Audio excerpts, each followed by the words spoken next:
buenas noches, amigos y amigas de su programa En Tres Puntos. Hoy jueves económico, donde vamos a presentarles todo lo que ha ocurrido, tanto nacional como internacional, en los temas económicos. Esto es un momento donde podemos aquí discutir los temas que también están agobiando a la sociedad, como también los planes y proyectos que hay sobre estos temas. Pero vamos a tratar en la noche de hoy con el licenciado Luis Manuel Piantini, especialista en todos los temas económicos, es gobernador del Banco Central de la República y un hombre que está siempre al día en estos temas económicos. Pero siempre acompañándonos, Javier López, en la noche de hoy. Buenas noches. Buenas noches, Flavio. Ascendiste a Luis Manuel, es vicegobernador. Sí, sí, no. Alguna vez se tiran unos ganchos que uno no quisiera estar presente. Tú oye, mira. Bueno. Eso había sido Mesella.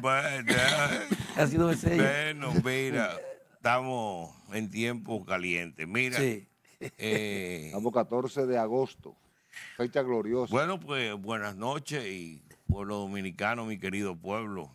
Buenas noches y que Dios me los bendiga y me los cuide. Pueblo El bueno y Espíritu noble. Santo nos proteja y en esta temporada ciclónica. Y además quiero expresar mi profundo dolor por la pérdida de Tony, Sí. Tony Isa, Antonio Isa Conde, que fue funcionario público, empresario, militante político, y tuve la dicha de trabajar con él en el año 85, cuando se creó una comisión técnica de darle seguimiento al acuerdo con el Fondo Monetario Internacional. La comisión la creó Jorge Blanco. La presidía yo como subsecretario técnico de la presidencia y director de la Oficina Nacional de Planificación. Había sido prestado del Banco Central al gobierno porque necesitaban un economista ahí que supiera de acuerdos. Y entonces Tony era el subsecretario de Industria y Comercio en esa época, y Tony Narri era el secretario de Industria y Comercio, Colón era el subsecretario de Finanzas, este muchacho Manuel Coco era el secretario de Finanzas, y Opinio Álvarez, que era mi superior también, era el vicegobernador del Banco Central. Sí. Hugo Giuliani Curiel era el gobernador del Banco Central en esa época. Bueno, pues hicimos un buen trabajo, tan excelente fue que nada más hubo una sola reunión de esa comisión, porque le dijimos al presidente lo que le teníamos que decir, al presidente no le gustó y suspendió la reunión. Quedó la reunión, se quedó ahí. Nunca se celebró. Porque no le gustó. Bueno, pero ya teníamos que decírselo, ¿no? Claro, Sí. Como algunas veces que uno dice cosas aquí, tal vez al gobierno no, o al presidente no quisiera No le cae bien. ¿no? ¿Verdad? Pero creo que es la obligación de uno desde el punto de vista moral y ético y de lo que uno cree. Y profesional. Sí, quisiera también aprovechar, Flavio y Javier, de que entrando ya al sexto año de gobierno, a partir del 16 de agosto, si hay rumores de cambio. En estos tiempos, hace unos días, semanas, se produjeron varios cambios que me parecieron muy acertados. El ministro de las Obras Públicas fue ministro de Obras Públicas en la época de Balaguer y fue muy exitoso en sus funciones. Tenemos el ministro de Educación, que es Luis Miguel de Camp, que venía de trabajo, que bueno, fue más político en trabajo que otra cosa, porque con la cesantía no se logró nada, pero bueno, hay que saber que es un político, pero creo que también tiene la capacidad de la gestión para hacer una buena administración educativa, porque no estamos hablando de administración, Cuando tú manejas un ministerio de administración, porque no es experto de político, los políticos hacen política, ¿no? Esta es administración cuando tú eres un ministro. Y por otra parte tenemos Magín, que yo creo que todos los empresarios, la mayoría de ellos, los economistas y todos los que tenemos sentido común, pues estamos muy satisfechos y estamos esperanzados de la labor que pueda realizar Magín ahí en el Ministerio de Hacienda. Hay una lista que salió por ahí y hay muchos rumores y yo solamente quiero decir que espero que el presidente siga teniendo el sentido común que ha tenido con estos nombramientos, de poner en las entidades públicas gente con capacidad de gestión, porque si hay un problema en esta administración, hubo un problema, o tal vez ahora mejore con esos cambios que ha habido, ha sido la gestión en las administraciones de los ministerios, ¿no?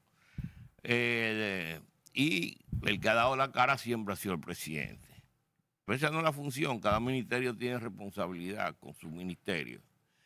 Entonces, tú no puedes nombrar a un político en una posición que se requiere no solamente capacidad de gestión, sino conocimiento de lo que está pasando en el mundo, preparación para enfrentarlo, ¿no?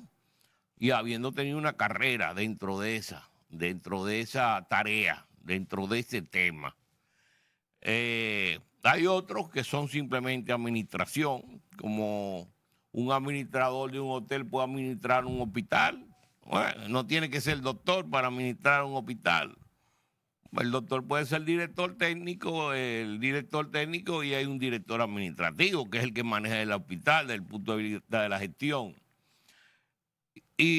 Pero espero que el presidente siga teniendo sentido común y bueno, si hay cambios, que cambie aquellos, lo que él considera que debe cambiar. Hay algunos que han hecho una labor adecuada, una labor, no podemos decir extraordinaria, pero es una labor que se ajusta a las necesidades de sus ministerios, que tal vez no hay necesidad de hacer ningún cambio, porque aquí no hay que satisfacer el grupito. Aquí lo que hay que ver es la capacidad de resolver problemas a una población de 11 millones de personas. Solamente quería expresarme. Pero hay algo sobre lo que tú estás diciendo, Luis Manuel. Desde la óptica de la función pública, prácticamente todos los ministros de esta administración no tienen 5 años. La mayoría son nuevos. Y si quedan que tienen más de 5 años, son 2. El de Industria y Comercio y el de Agricultura. Y hay otros que por un problema de Estado y continuidad del Estado, de la Cancillería son 3. Ya, no hay más porque en el camino se ha ido sustituyendo, cambiando los ministros. Ya no hay más. Entonces, cuando se habla de cambio, yo creo que este es un gobierno nuevo.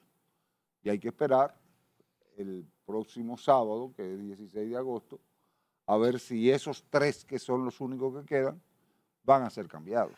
Porque te digo que no siempre hay que estar cambiando, porque hay que cambiar la cosa, ¿no?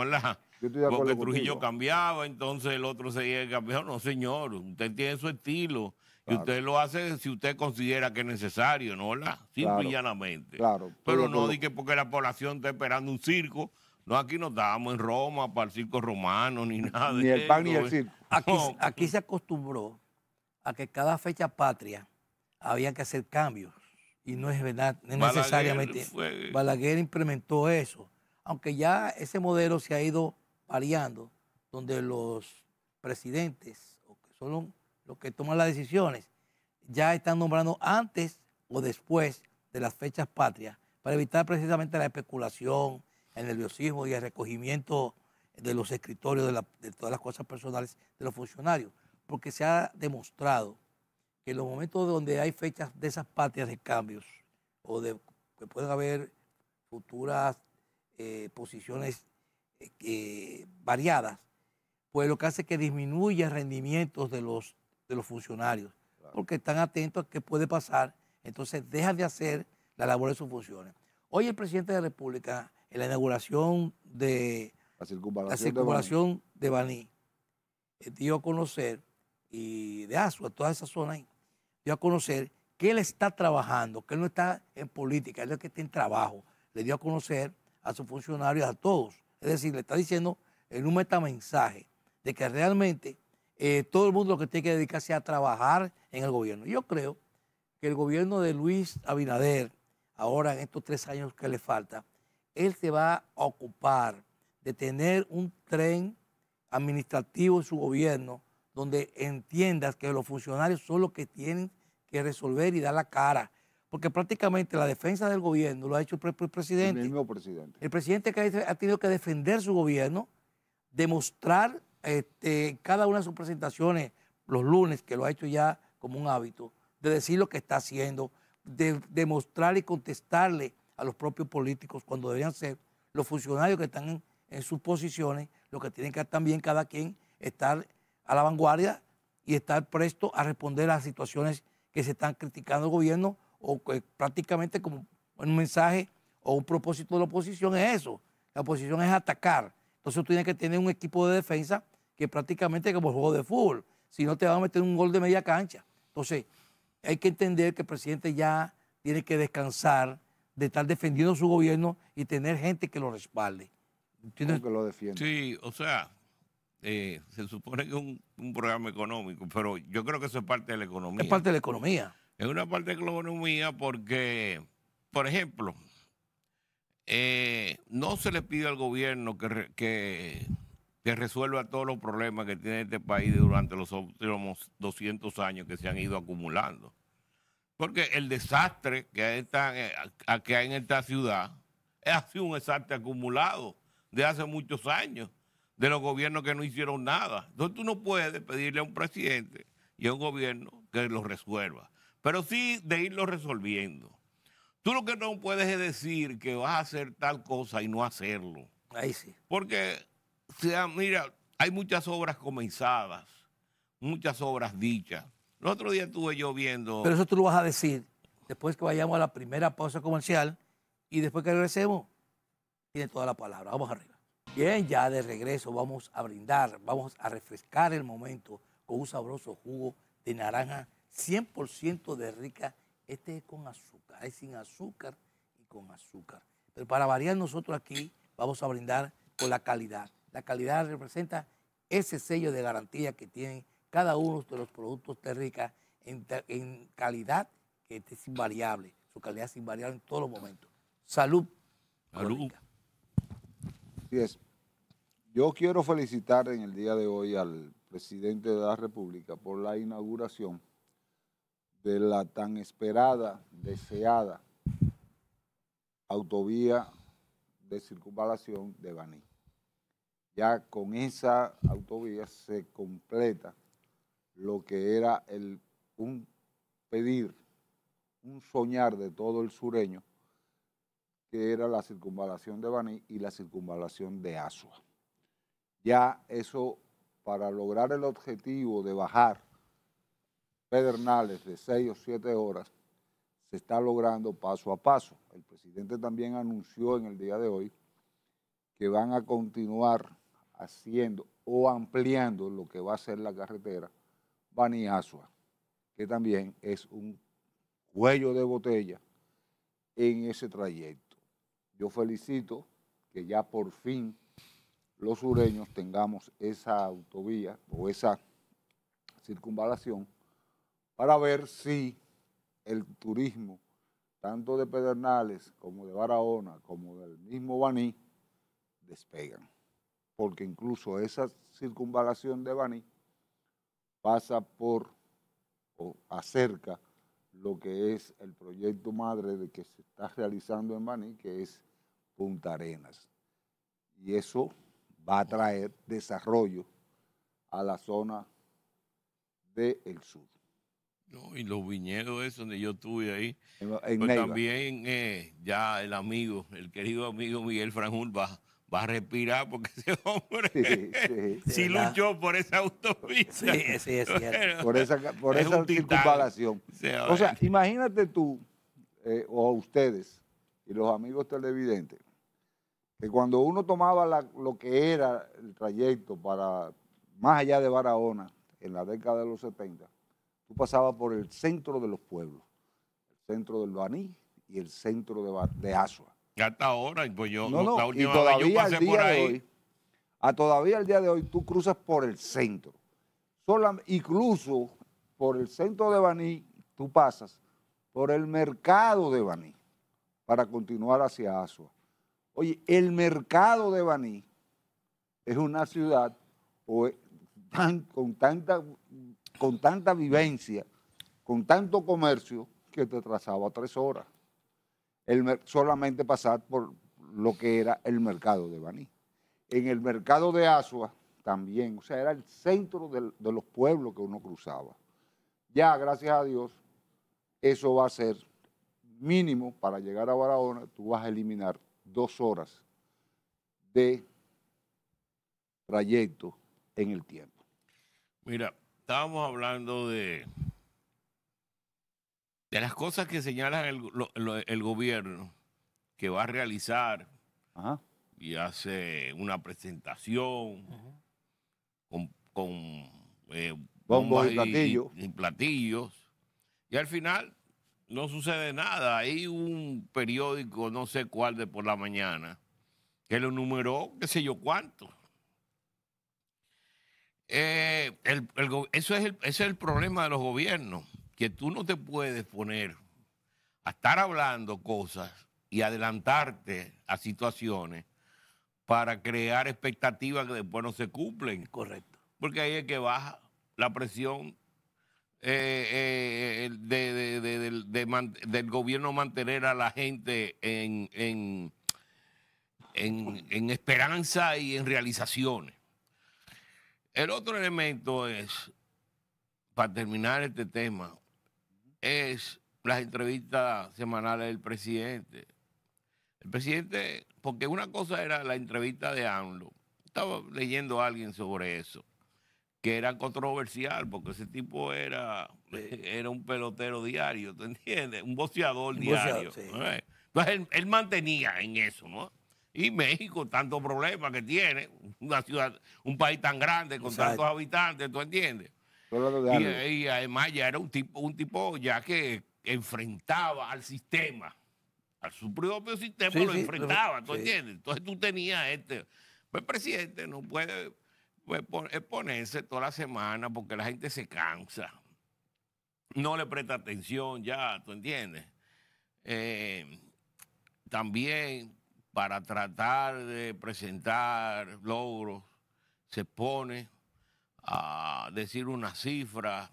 Tienen que tener mucho cuidado cuando se dice cifra porque ya no hay ignorancia en este país, hay unos chat GPT también que tú lo pones ahí, te dice, y usted tiene que tener cuidado porque cuando la gente se da cuenta que la cifra que usted está diciendo no es correcta, dice, bueno, este es un hablador, un mentiroso, ¿tú entiendes? Y da perdiendo credibilidad.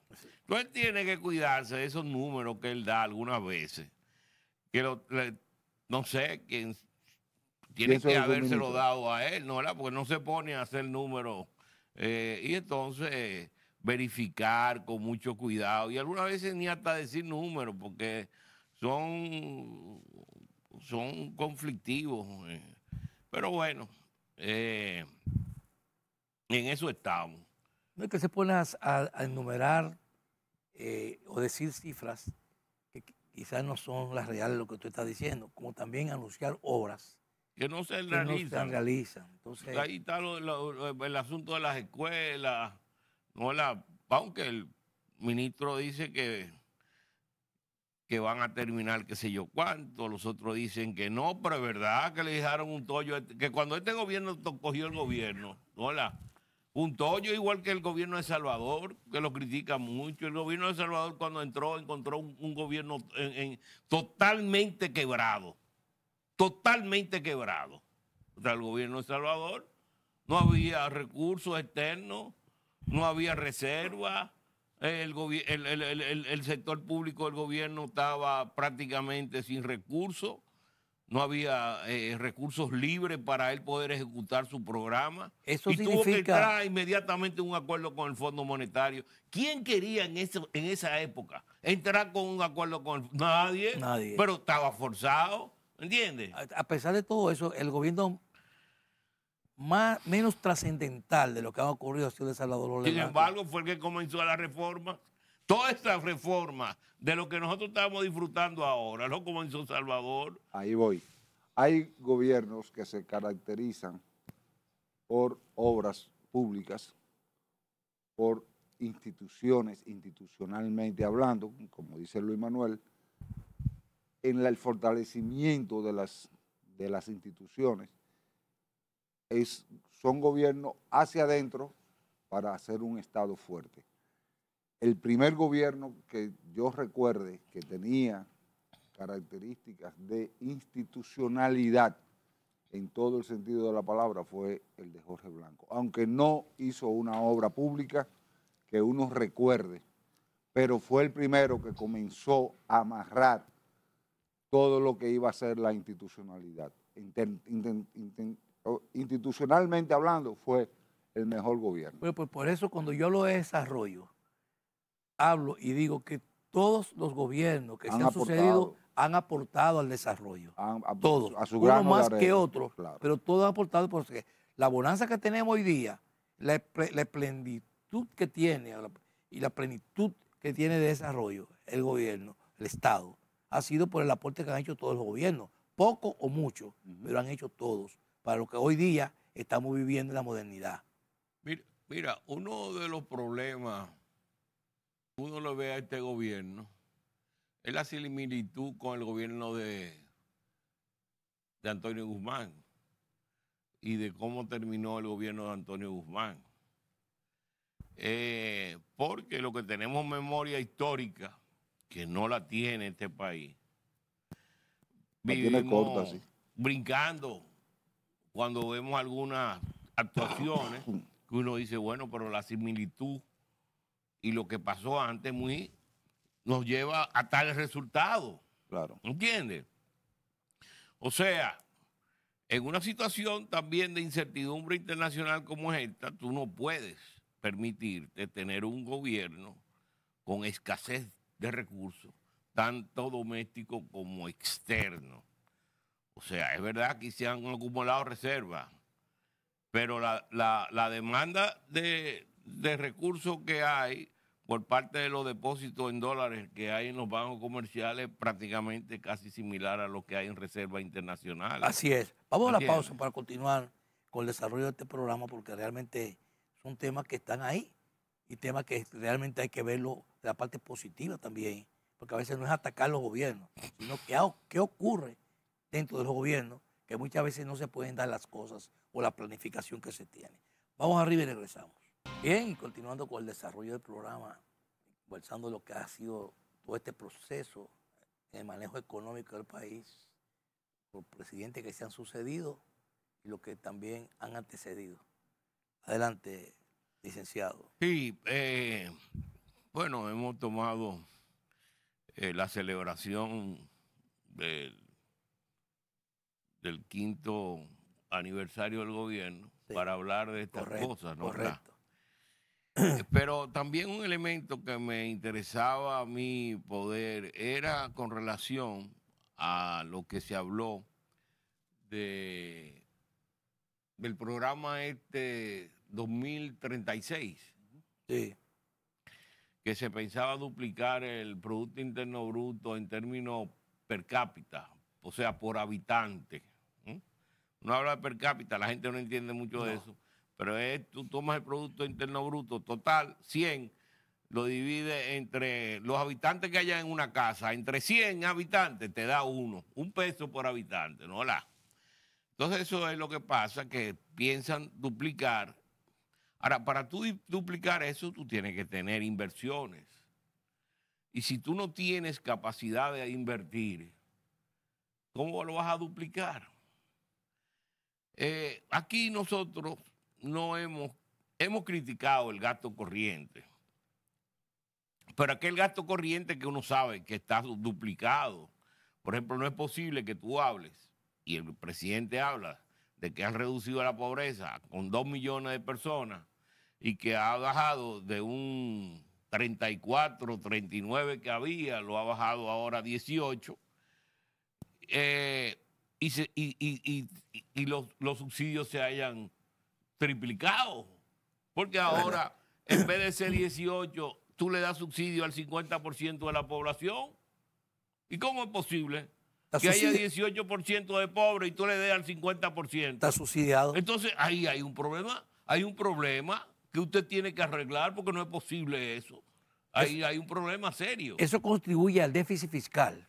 Pero al final, naturalmente, claro, porque los gastos corrientes ahora correcto, son superiores a los ingresos corrientes. Claro.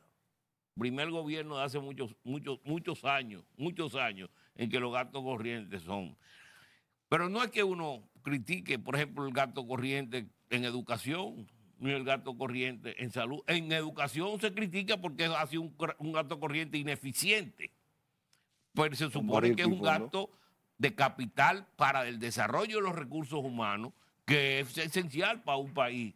Entonces, un gasto de capital humano, vamos a decir, igual que el de salud. Pero si tú le pones eso y es para aumento, el 80% para aumento de salario, bueno, y entonces, ¿qué estamos haciendo? Así es. El 80% es para aumento del salario. Y los pagos de pensiones. ¿Y entonces qué es para qué estamos dando el dinero? Para preparación, para mejoría del sistema. Mira cómo están los planteles, con muchísimos problemas que no vienen de ahora. Hay 7.000 estudiantes que no tienen aulas. Sobre eso quería yo hablar. Mira, entonces han inventado del 2036, que yo cuánto. Tú no tienes que inventar tanto. Tú nada más le al chat. Ahora es nada más el chat GPT, que yo qué. Tú le pones, mira, yo quiero el 2036, ¿qué lo tengo que hacer? Mira, primero te dice la cesantía. Es un costo grande para las empresas. Tú no vas a tener crecimiento interno de empleo formal cuando tú mantengas ese problema de estrangulamiento a las empresas nacionales. Entonces tú tienes que resolver esa situación. Ahí no estoy diciendo que se lo quiten a los que tienen, pero a los nuevos tú tienes que proporcionarle también un beneficio que no te lo da la cesantía, porque los otros días estábamos hablando y la cesantía se va todo en pagarle a los abogados cuando vienen los pleitos. Sí. Todo se va ahí, ¿eh? Sí, es cierto. No por nosotros, la CEPAL lo dice. Mario Méndez, un muchacho periodista muy acucioso, muy interesante, Mario. Se ha dado un buen analista, yo lo leo mucho. Te estaba hablando de esa situación que ha presentado por varios autores, entre ellos lo de la CEPAL, y te da una serie de soluciones. Hola, para ese problema. Porque eliminando ese problema para las pequeñas, las medianas y las microempresas, tú vas a crear empleo formal. Le vas a dar a esa población que representa el 54% la posibilidad de tener seguridad social, que no la tiene ahora. O sea, el otro 40, que tal vez no todos los del 40 tienen cesantía, pero no tiene el 54. Es correcto. Entonces, el 54 es que está siendo perjudicado. Una oligarquía obrera que hay aquí, defendiéndola, un grupito que está manejando eso de hace 50 años. Bueno, criticaban a Trujillo que tuvo 30 y a Balaguer que tuvo 22. Pues ellos tienen 50 ya ahí diciendo eso. Porque ese es el problema de este país, ¿tú me entiendes? Entonces, ¿qué vamos? Entonces, ese es un elemento que hay que buscarle una solución. O sea, el presidente no tiene que hacer proyecciones por el año 2036 ni nada de eso. Es una decisión que se puede tomar y soluciona un problema para el año 2036, que hay que tomarse ahora, lo de la cesantía. Yo me supongo que los empresarios se lo habrán dicho, porque entonces ¿qué estaban sentados ahí? Cuando el principal problema es eso. Eso es real. ¿Qué es lo que usted está haciendo ahí? Bueno, el otro problema es lo de una tasa de impuestos única para las pequeñas y medianas y microempresas. Va a ser pyme ahora, no va a ser pequeña, nada. Va a ser pyme. Lo que sea. Exacto. Pero es eso lo que hay. Sí, seguro. ¿Entiendes? Que por eso puedan tener acceso a financiamiento de crédito, que de la usura que le cobran 50%, ahora puedan pagar un 20%. Y le están bajando más del 50%. Muy bien. En el costo financiero. Sí, sí. ¿Entiendes? Que los obreros puedan tener seguridad social y una serie de beneficios. ¿Verdad? Entonces, porque con la eliminación de la cesantía, esos obreros nuevos le van a subir la proporcionalidad que paga la empresa en términos de seguridad social, que seguro, más pensiones. Más pensiones. ¿Me entiendes? Ok, más La salario, la AFP. más salario también. La AFP. Ahora, los que están con la cesantía, que no piensen que lo van a tener, ¿tú me entiendes? Va a haber dos clases de obreros, los que están con la cesantía y aquellos que tienen mejoría, porque va a ser una mejoría para su estándar de vida. Tú lo estás proyectando como que eso se va a aprobar con la Bueno, cesantía. yo te estoy diciendo que eso hay que resolverlo. Hay que resolverlo. Si quieren 2036, ¿no? ¿Verdad? Y lo de la tasa. El otro elemento, tercero elemento que tiene que resolver el problema es el que estábamos hablando, el gasto corriente. Correcto. Tiene que marcharle a eso. Y yo me supongo que ahora con Magín ahí, Magín es una persona acuciosa, una persona inteligente, él se habrá dado cuenta que la gran mayoría del problema que tiene el SUIBEN es que a raíz del COVID metieron a todo el mundo ahí. Hasta funcionarios están metidos ahí. ¿Tú entiendes? El trabajo que está haciendo Magín ahora es reuniéndose con todos los empresarios importantes del país. Sí, pero eso es el diplomático. A nivel técnico tiene que estar trabajando Debe estar trabajando en eso. ¿Tú entiendes? Pero diplomáticamente le está diciendo, voy a hacer tal cosa, Bueno. prepárense o se alinea, qué sé yo. Pero en términos del SUIBEN, estamos hablando de que tienen que resolver la cantidad de gente que han metido ahí. Después hay los subsidios al sistema eléctrico. Eso hay que... Es un barril sin fondo. 200.000 millones. Una locura. Es el 50% del déficit público. Totalmente. Eso es una barbaridad. Eso no podemos seguir con eso. Es una espada de Damocles en este país. Bien. Todo se ha... la deuda ha sido básicamente en los últimos 40 años. Porque tenemos a 40 años. Sí, sí. Más de 40 Más años. de 40 años. De crisis energética, todo. todo. La chichigua de Julio, Sauri. Sí. de Sauri. ¿Sí? Los De capuchinos Julio. y la chichigua de Sauri. Exacto. Así ¿Entiendes? fue. De esa época, hace muchos años. Entonces, eso hay que solucionarlo. ¿Y el de los el otro combustibles? elemento, el último, El de los es con combustibles. todo esto, ¿no? Se le abre la oportunidad a las medianas empresas para convertirse en grandes empresas también, y para que las pequeñas sean medianas empresas, y para que las microempresas sean pequeñas empresas y después medianas empresas, y haya más competencia en el mercado, y se creen más empresarios, y se cree más ahorro, y se cree más inversión. Eso es lo esencial que uno necesita en este país, no darle oportunidades a un grupito, porque es que los gobiernos se concentran en eso, porque son grupos de intereses que lo crean, esos partidos políticos, y lo mantienen en el poder. Correctamente. Entonces, es importante ya que se abra la economía de este país. Así es. Hay algo que tú acabas de decir ahora mismo. ¿Tú sabes cuál es el único país del mundo que le da financiamiento a partidos que cogen hasta el 2% del electorado? República Dominicana. Eso llora ante la presencia de Dios. Menos del 2%. Hasta es el único país del mundo que da fondos públicos a partidos minoritarios. No puede ser. Mira, el otro elemento es el estrangulamiento de la clase media en este país. Ya, no es posible. Eso tú lo vas a decir después que bajemos de la pausa para que te puedas explayar como en el segmento anterior. Vamos arriba y regresamos. Bien, ya vamos a entrar en el último segmento del programa, Luis Manuel.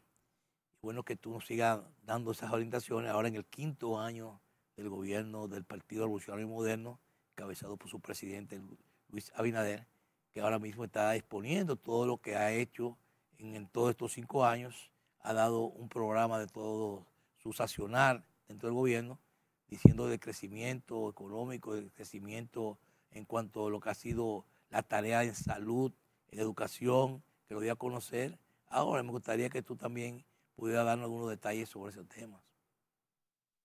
Mira, aquí el problema grande lo tiene la clase media.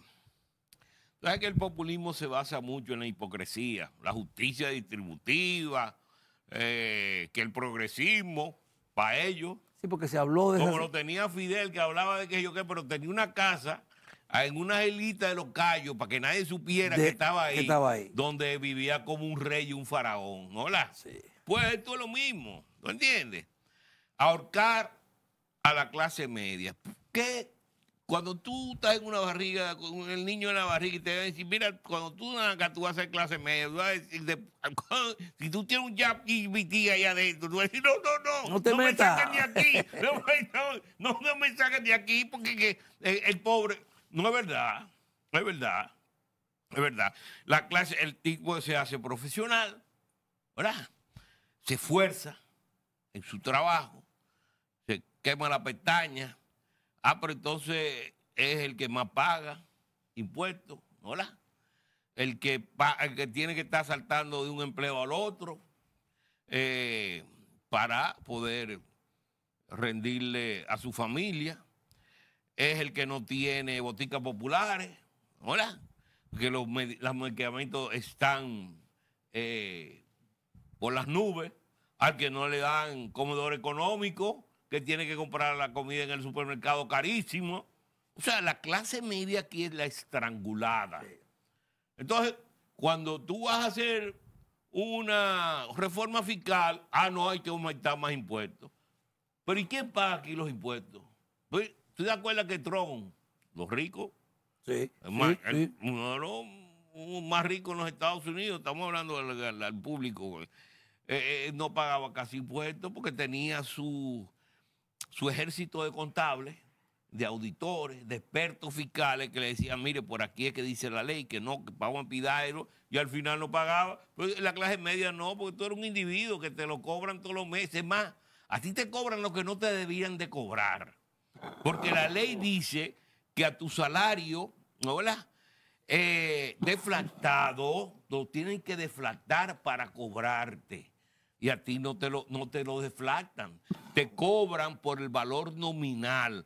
O sea que te están cobrando por la inflación que también te está afectando la capacidad de tu salario para comprar. Pero no te indexan la inflación, no es indexada. ¿Eh? La inflación no se indexa. No te descuentan el salario con la inflación para pagar el impuesto sobre la renta. Precisamente. O sea, si tú tienes el límite tuyo del pago, el límite para el pago sobre la renta, por ejemplo, el límite inferior es 45, no es 40, y tú ganas 45.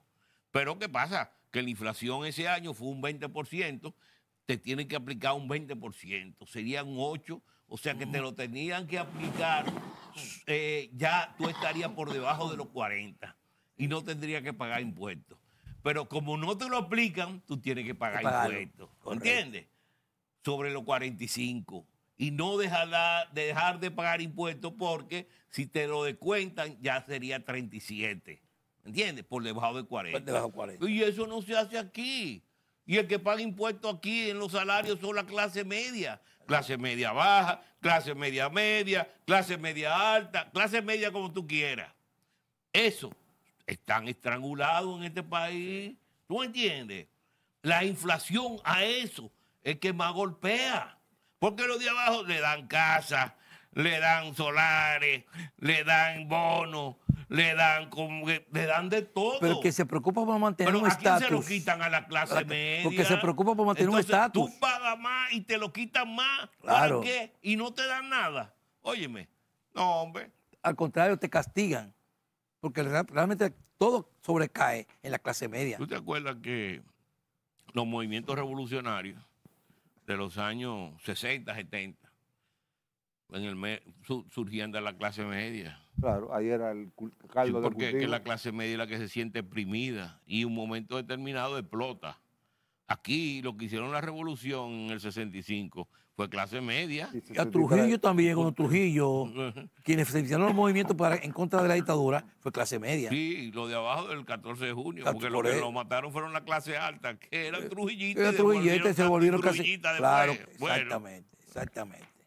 ¿entiendes? Pero sí, la presión de los movimientos revolucionarios de la clase media, Es que que no aguanta más. la presión social es de la clase media porque cuando clase media, que es la parte laboral, pierde el empleo, inmediatamente saca a los hijos del colegio, tiene que mudarse donde vive porque no puede resistir el costo de la vida y tiene que cambiar de estatus social. Entonces es la que más recibe el impacto. Entonces, como recibe mal impacto, ni se atreve a protestar, ni se atreve a dar la cara porque representa una empresa, porque representa un estatus profesional. Entonces tiene que aguantar todos los embates de los ataques que se le presentan. Bueno, por la honorabilidad de su clase media. Bueno, pero mira, tú has dado ahora un tema, educación. Claro. Al muchacho de la escuela le dan los libros, le dan la comida, le dan los uniformes, le dan los zapatos. Y al de la escuela, al del colegio que va a la clase media, nada. No, el colegio te exige que le compre a ellos. Los libros a ellos. Los libros a ellos y los uniformes a ellos, al precio que le dé la gana. Correcto. Y tú no tienes un Estado, porque también la clase no tiene quien la defienda.